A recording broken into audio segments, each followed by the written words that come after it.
అందరికీ నమస్కారము. ఈరోజు ముహూర్తం అంటే ఏమిటి, ముహూర్తం ఎందుకు, ముహూర్త బలం ఎంతకాలం వరకు ఉంటుంది అనే విషయాన్ని ఇప్పుడు తెలుసుకునే ప్రయత్నం చేద్దాము. ముహూర్తం అంటే రెండు అర్థాలు వస్తాయి.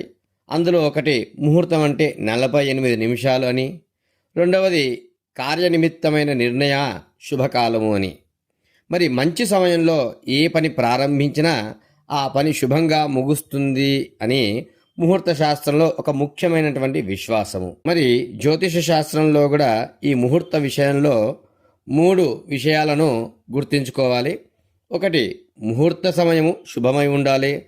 రెండవది, ఎవరి కోసమైతే ముహూర్తం నిర్ణయిస్తున్నామో వారి కోసము శుభమై ఉండాలి. మూడవది, చేసే శుభకార్యానికి కూడా ముహూర్త సమయము శుభమైనదిగా అయి ఉండి ప్రారంభించిన కార్యానికి శుభ ఫలితం ఇవ్వాలి. తారాబలం కూడా చూసుకోవాలి. మరి ఈ ముహూర్తం ఎందుకు? శుభ సమయంలో మనం ఏ కార్యక్రమం అయితే ప్రారంభం చేశామో ఆ పని శుభంగానే పూర్తవుతుందని చెప్పేసి మన యొక్క విశ్వాసము, తరతరాలుగా వస్తున్నటువంటి విశ్వాసము.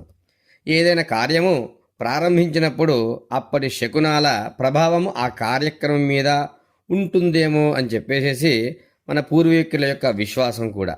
మరి ఆ కార్యక్రమము దైవ ప్రార్థనతో ఆ దినచర్య మొదలు పెట్టడము, వివాహంలో జీలకర్ర బెల్లము, మంగళసూత్ర ధారణ సమయంలో మంగళ వాయిద్యాలను వినిపించడము, వివాహమైన తర్వాత అరుంధతి నక్షత్రాన్ని చూపించడం ద్వారా ఈ వివాహ బంధము స్థిరంగా ఉంటుంది అని చెప్పేసి మన యొక్క విశ్వాసం. మరి ఆరంభము శుభంగా ఉంటే ఆ కార్యక్రమం కూడా శుభంగా జరుగుతుంది అని దీనికి మూలం కూడా.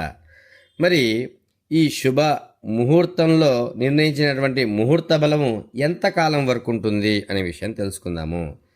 మరి ఈ వివాహం మొదలై విషయాలలో కూడా వివాహ ముహూర్తము మంచిదైతే ఆ జాతకంలో ఉన్నటువంటి చిన్న చిన్న దోషాలు కూడా తొలిపోతాయని చెప్పేసి కూడా మన యొక్క విశ్వాసము. వివాహానికి సంబంధించినటువంటి ముహూర్తము ఆ బలము 16 రోజుల వరకు ఉంటుంది.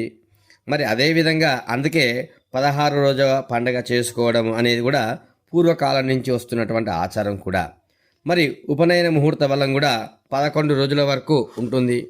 ఆ తర్వాత ఇతర ముహూర్తాలు ఏవైనా ఉన్నా కానీ వాటి యొక్క బలం కేవలం 3 రోజులు మాత్రమే ఉంటుంది. జై శ్రీరామ్.